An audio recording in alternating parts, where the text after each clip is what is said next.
Welcome to review बाज़ार और हम रिव्यू करेंगे बिग बॉस सीज़न 18 के एपिसोड नंबर 14 की। इस एपिसोड में करण ने कंफर्म करा क्योंकि ये सब जो वीकेंड का वार ख़त्म हुआ उसके बाद की जो भी क्लिप्स थे उसमें करण ने ये कंफर्म करा कि वो अविनाश को जानबूझकर ट्रिगर कर रहे थे क्योंकि उनको पता है कि अविनाश का वीक पॉइंट क्या है, वो अपनी फैमिली पे कोई बात ले नहीं सकते, इसलिए उन्होंने वहाँ पर उनको जानबूझ करके जो है ट्रिगर करा। विवियान ने भी अविनाश को समझाने की कोशिश करी दिस यही सेम चीज़ कि करणवीर जानबूझ के आपको इंस्टिगेट कर रहे हैं, तो अविनाश को इंस्टिगेट नहीं होना है क्योंकि अगर आपको कोई चिढ़ा रहा है और आप जानबूझ के चिढ़ रहे हो तो ऑफ कोर्स है कि वो ज़्यादा चिढ़ाएगा। तो विवियान कोशिश कर रहे थे ये सेम चीज़ अविनाश को समझाने की।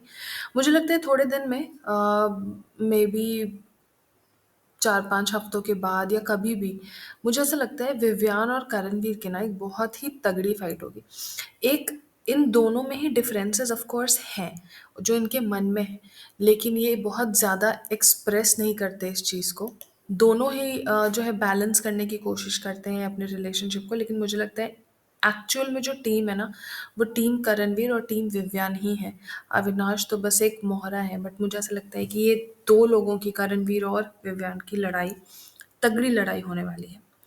विवियान ने करण को भी समझाया कि आपने जो अविनाश को पापा वाली बात बोली कि भी पापा आ गए हैं, वो अविनाश को बुरी लगी और उसकी वजह से ही अविनाश इतना ज़्यादा गुस्सा हो गए और फिर उन लोगों के बीच गेस्ट के सामने लड़ाई हुई जहाँ पे अंकित और विकी आए हुए थे, तो गेस्ट के सामने लड़ाई होना is not a good thing. Big boss है तो ये सब तो बहुत ही कॉमन चीज़ें हैं।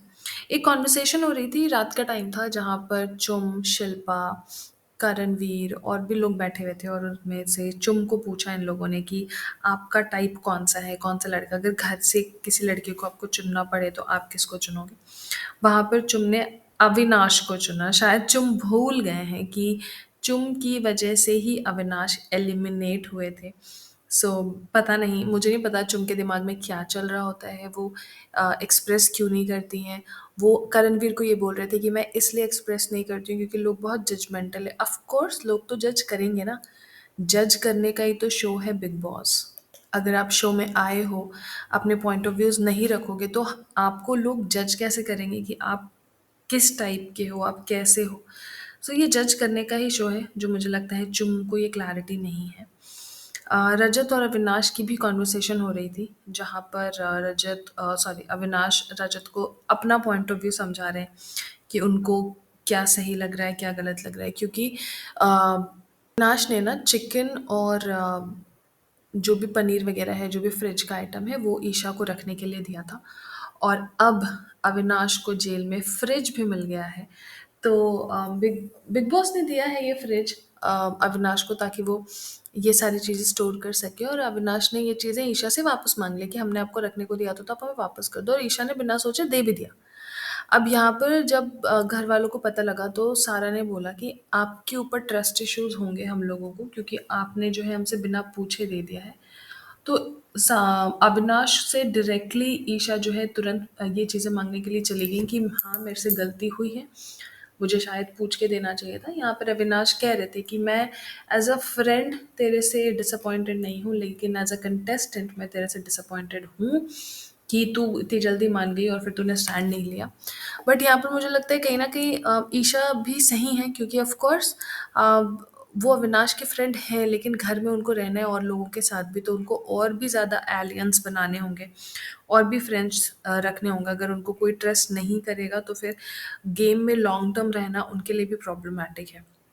मुझे नहीं समझ में आया कि रजत क्यों इस चीज़ के लिए अविनाश को कन्विंस कर रहे थे कि भाई मुझे तुम दोनों के बीच में कोई मिसअंडरस्टैंडिंग नहीं होनी चाहिए, और इस वक़्त रजत मुझे ईशा को समझाते हुए नज़र आ रहे थे और वो इनडायरेक्टली ये समझा रहे थे कि ईशा हमेशा अविनाश के साथ बैठे रहते हैं, तो एक गलत पिक्चर पोर्ट्रे हो रहा होगा बाहर, और आप फ्रेंड्स हो, आपको भी बॉयफ्रेंड गर्लफ्रेंड दिखाएँगे, क्योंकि ऑफ कोर्स ये अ, हो होना ही है। मैंने पहले भी बताया है कि एक लव एंगल तो ऑफ कोर्स होगा ही बिग बॉस में।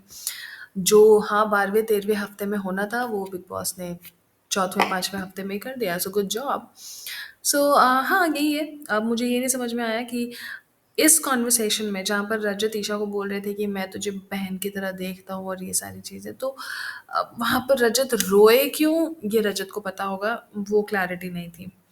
एक फाइट यहाँ पे ट्रिपल ए जोड़ी की भी हुई, जो है एलिस अविनाश और एक फाइट यहाँ पर एलिस अविनाश और ईशा की भी हुई, क्योंकि इन लोगों को ऐसा लग रहा है कि मतलब ऐसा होता है ना, जब 3 लोगों का ग्रुप होता है, तो एक को हमेशा ऐसा लगता है कि वो लेफ्ट आउट है। जो एलिस ने अपने को एक्सप्रेस करा था कि मुझे लगता है कि तुम लोग कई बार अपनी बातों में इतने ज़्यादा इन्वॉल्व हो जाते हो कि आपको बॉदर नहीं करता कि मैं भी वहाँ पर हूँ या नहीं हूँ।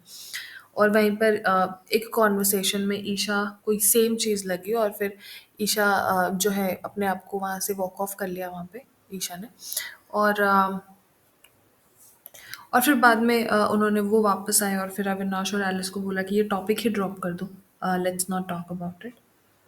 इसके बाद एक फन कट आया, फन क्लिप आई, जहाँ पर बिग बॉस ने श्रुतिका को कन्फेशन रूम में बुलाया और तमिल की कुछ बहुत ही बढ़िया क्लासेस ली। अब बिग बॉस एक्चुअली में यहाँ पे बहुत ही क्यूट लग रहे थे, क्योंकि वो बिल्कुल जैसे ही श्रुतिका एक्सप्रेस कर रहे थे, जैसे श्रुतिका बता रहे थे वो बैंकॉक वाली बात उनके हस्बैंड की, वो वैसे ही कर रहे थे, तो बहुत ही क्यूट लग रहा था। श्रुतिका के बाद बिग बॉस ने रजत को भी कॉन्फेशन रूम में बुलाया और रजत की जो डिमांड थी कि उनके कछुए का पूंछ टूट गया है, उसको चिपकाने के लिए फेविक्विक चाहिए, तो वो बिग बॉस ने उन्हें दिया और एकदम से ना रजत को वो स्क्रीन पे लेके आ गए। स्क्रीन पे लेके आके उन्होंने और ये जो स्क्रीन पे लाए ना, जहाँ पे वो बिग बॉस का वीकेंड का वॉर आता है, वहीं पे वो रजत दिख रहे थे सलमान की जगह। सो उनको एक ऑप्शन दिया कि या तो वो खुद time of God time of God के कंटेंडर बन सकते हैं या किसी को बना सकते हैं। तो रजत ने अपने आप को चुना यहाँ पर, और इसके बाद फिर वोटिंग हुई।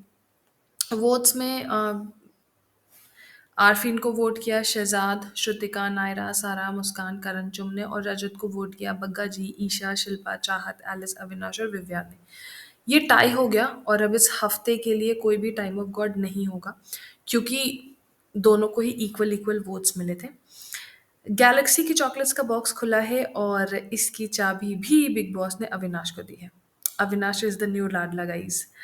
और 3 लोगों के साथ अविनाश को शेयर करना था ये गैलेक्सी का जो भी चॉकलेट है, जिसमें अविनाश ने ईशा, एलिस और मुस्कान को चुना। उसके बाद अविनाश ने बोला उनको कि आप सबके साथ शेयर कर दो, क्योंकि सबका मन होता है, इतने टाइम से अच्छी चीज़ नहीं खाई है तो फिर चॉकलेट जैसी चीज़ को कोई सब लोग देख रहे होंगे कि काश मुझे मिल जाए। तो अविनाश ने फिर बोला कि सबके साथ शेयर कर दो। वैसे ये इलेक्शंस होने के बाद अब, क्योंकि कोई टाइम ऑफ गॉड है नहीं, तो अब घर में क्या होगा, कैसे होगा, काम कैसे होगा, लोग कैसे एक दूसरे को डिसिप्लिन करेंगे कामों के लिए, ये देखने में बड़ा ही मज़ा आएगा। सो तब तक के लिए आप प्लीज़ मेरे चैनल को लाइक करें, शेयर करें, सब्सक्राइब करें। Thank you.